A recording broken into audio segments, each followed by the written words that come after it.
तो वेलकम है दोस्तों आप सभी का। एंड इस वीडियो में हम लोग बात करने वाले हैं geography honours BA semester 6 and subject का नाम रहेगा आपका एनवायरमेंटल ज्योग्राफी। तो एनवायरमेंटल ज्योग्राफी अगर आपका सब्जेक्ट है एंड आप भारत के किसी भी विश्वविद्यालय में पढ़ते हो, कोई भी यूनिवर्सिटी हो, मायने ये नहीं रखता है। ठीक है, मायने से एक ही चीज़ रखता है केवल कि आपका सब्जेक्ट यही है, तो डेफिनेटली क्वेश्चन भी इसी टाइप के बनेंगे। ठीक है, अब आइए देखते हैं कि क्वेश्चन किस टाइप से पूछे जा रहे हैं। तो एक मिनट रुकिएगा। देखिए 2019 से 22 के सेशन में पूछा गया पेपर है। समय आपको 3 घंटे दिए जाते हैं। फुल मार्क्स आपके होते हैं 100, जिसमें से कुछ इस मार्क्स में पेपर हैं। यहाँ पे प्रैक्टिकल सब्जेक्ट है यह आपका ज्योग्राफी। आइए देखते हैं मेन चीज़ जो हमारा है, फालतू के समय को बर्बाद ना करते हुए क्वेश्चन को देखा जाए कि किस टाइप के क्वेश्चन पूछे जा रहे हैं। तो यहाँ पे पहला क्वेश्चन पूछा गया है जो कि ऑब्जेक्टिव टाइप का है। इसमें पूछा जा रहा है कि who said geography should be focused on the study of human ecology. तो ऐसा किसने कहा था कि जो आपका ज्योग्राफी है यह मानव पारितंत्र का अध्ययन है, फोकस्ड करता है। यह किसने कहा था? यह कहा था आपका H.H. बेरोज ने। ठीक है, नेक्स्ट है क्वेश्चन नंबर 2।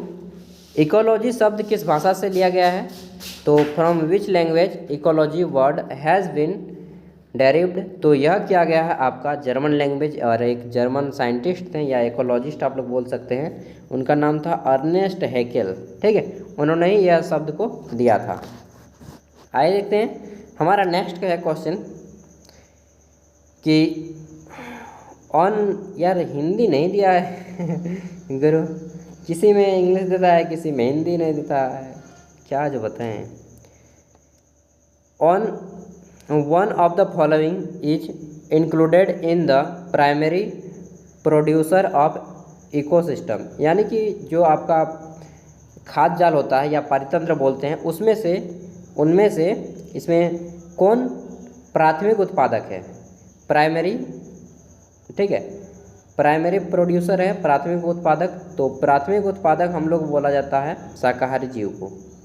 ठीक है, प्राथमिक उत्पादक, सॉरी प्राथमिक उपभोक्ता। एंड यहाँ पे रुकिए यार, प्रोड्यूसर लिखा है, प्राइमरी प्रोड्यूसर यानी कि प्राथमिक उत्पादक। तो पेड़ पौधों को बोला जाता है प्राथमिक उत्पादक, और प्रथम उपभोक्ता होते हैं आपका शाकाहारी जीव। द्वितीय नंबर पे होता है मांसाहारी, और हम लोग भी आ जाएंगे द्वितीय पे। ठीक है, तो यहाँ पे पेड़ पौधे इसका आंसर होना चाहिए। राइट आंसर हो जाएगा ऑप्शन ए, पेड़ पौधे। और अपघटक वे जीव होते हैं जैसे कि बैक्टीरिया वगैरह जो ज़मीन पे पूरी तरह से अपघटित कर देते हैं, जीवों को सड़ा गला देते हैं, उनको अपघटक कहा जाता है। नेक्स्ट क्वेश्चन है क्वेश्चन नंबर 4। संयुक्त राष्ट्र पर्यावरण कार्यक्रम कब प्रारंभ किया गया? When was United Nation Environment Programme launched. दोस्तों यूनाइटेड नेशन एनवायरनमेंट प्रोग्राम, इसका मुख्यालय केन्या नैरोबी में है, और इसकी स्थापना 5 जून 1972 को किया गया था। और 5 जून इसी खुशी में, मतलब इसी के याद में हम लोग विश्व पर्यावरण दिवस भी मनाते हैं। ठीक है, याद रह जाएगा। नेक्स्ट क्वेश्चन है हमारा, कौन सी नदी सबसे ज़्यादा प्रदूषित है? Which river is most polluted. तो देखिए भारत में अगर सबसे ज़्यादा प्रदूषित नदी की बात की जाए तो एक है साबरमती और दूसरी है आपकी दामोदर, लेकिन यहाँ पे कुछ भी ऑप्शन में नहीं है। तो यहाँ पे इनमें से जो सबसे ज़्यादा प्रदूषित है उसी को ऑप्शन में देना होगा। ठीक है, तो इसमें पहला है आपका यमुना, दूसरा है गंगा, तीसरा है गोमती, और चौथा है चंबल। अब देख लीजिए कि भाई कौन ज़्यादा प्रदूषित है। गंगा तो बिल्कुल ही नहीं होगी, यमुना की बात आती है। ठीक है, मेरे अकॉर्डिंग यमुना है। एंड आप लोग देख लीजिएगा इस क्वेश्चन का आपको राइट आंसर तभी मिलेगा जब आप वो जो नदी वाली लिस्ट होती है देखेंगे, तभी आपको पता चलेगा। प्रदूषित नदियों की या फिर स्वच्छता नदियों की सूची देखेंगे तभी आप इसमें राइट आंसर कर पाएंगे। इसमें अनुमान से ही मैं बता रहा हूँ कि यमुना होना चाहिए। नेक्स्ट है क्वेश्चन नंबर 4। क्योंकि यमुना नदी जो है चमड़ा, बहुत जितने भी चमड़ा उद्योग है ना, ये यूपी वाले सब यूपी वाले बहा देते हैं यमुना नदी पे। तो क्वेश्चन नंबर 6 है आपका कि कार्बन डाइऑक्साइड के प्रवाह को नियंत्रित करना, सॉरी यार क्वेश्चन यहाँ पे है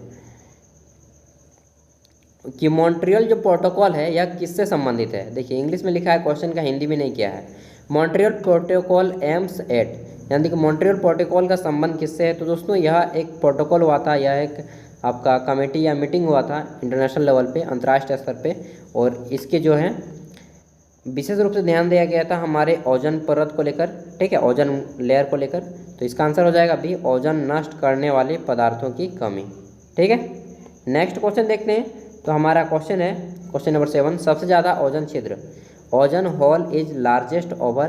तो कहाँ पे हुआ सबसे ज़्यादा ओजोन छिद्र? सबसे ज़्यादा ओजोन छिद्र जो हुआ है वह हमारा हुआ है अंटार्कटिका महाद्वीप में। आंसर 1 हो जाएगा अंटार्कटिका महाद्वीप। क्वेश्चन नेक्स्ट है कि कोयले के पूर्ण दहन से कौन सी गैस प्राप्त होती है? Which of the following gas is released on component, यहाँ पे है आपका complete combustion of coal.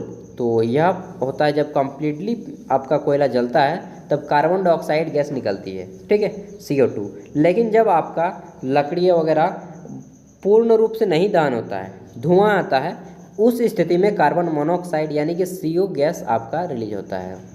Next question है हमारा क्वेश्चन नंबर 9, ऑटोमोबाइल से निकलने वाला सबसे घातक धातु कौन सा है? तो इसमें निकलता है लेड टेट्रा एथाइल, ठीक है। जितने भी मोटर गाड़ी चलते हैं उसमें सबसे ज़्यादा प्रदूषित जो हमारा बॉडी को इफेक्ट करता है वह है लेड टेट्रा एथाइल, और यह हमारे ब्लड हीमोग्लोबिन को इफेक्ट करता है। तो इसका आंसर हो जाएगा सीसा, लेड का मतलब सीसा होता है, ठीक है। नेक्स्ट क्वेश्चन देखते हैं दोस्तों। यार कुछ काम आ गया है, चलिए आपको वीडियो दे लूँगा उसके बाद काम करूँगा। क्वेश्चन नंबर 10 है, what are the main factors of soil formation, यानी कि मृदा निर्माण के प्रमुख कारक कौन से हैं? तो मृदा निर्माण के प्रमुख कारण कौन से हैं? देखिए यहाँ पे 4 ऑप्शन हैं। इसमें सबसे जो मेन मृदा के निर्माण में बोला है ना, तो मृदा के निर्माण में सबसे महत्वपूर्ण कारक क्या है? वायु, जल या जैव पदार्थ या खनिज। चलिए क्वेश्चन का आंसर आप लोग दे दीजिएगा कमेंट में, ऐसे जिसका आंसर थोड़ा सा टफ है इसलिए मुझे भी नहीं मालूम है। चलिए नेक्स्ट क्वेश्चन है, यहाँ पे अब आपके जितने भी क्वेश्चन हैं ये सभी आंसर करने होंगे। एंड इसका आंसर आपको अगर आपका 10 मार्क्स का पूछा जाएगा, सॉरी 10 मार्क्स का तो पूछा ही नहीं जाएगा, 15 मार्क्स का पूछा जाएगा तो आपको आंसर देना है लगभग 300 शब्दों में। अगर 20 मार्क्स का पूछा जाएगा तो आंसर आपको करना है 400 वर्ड्स में, 400 वर्ड्स में, ठीक है। मैक्सिमम मैं वर्ड्स बता रहा हूँ, उससे ज़्यादा मत कीजिएगा।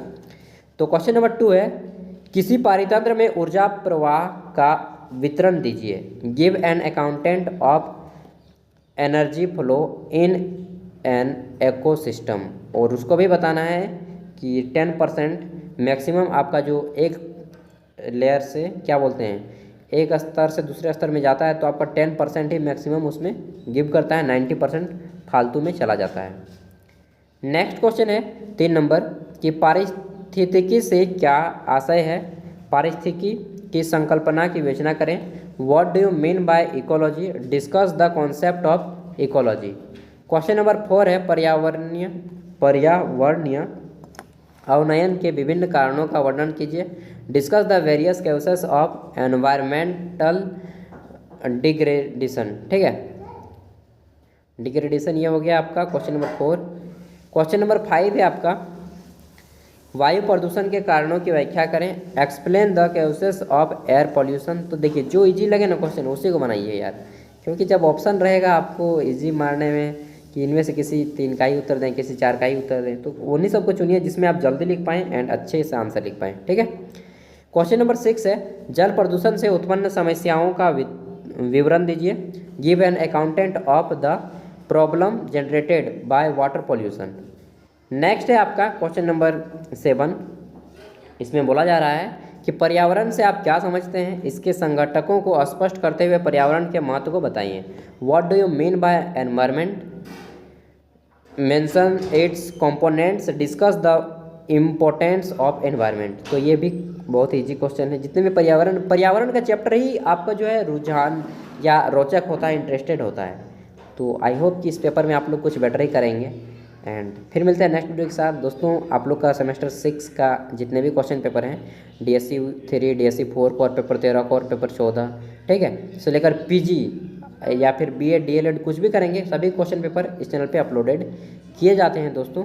तो प्लीज़ यार इतना मेहनत करता हूँ वो सब्सक्राइब करना तो बनता है। एंड वीडियो को लाइक कीजिए, अपने दोस्तों को शेयर कीजिए, चाहे कुछ भी पढ़ाई कर रहे हो सभी के क्वेश्चन पेपर मिलेंगे 8वीं से लेकर के पूरा PhD तक।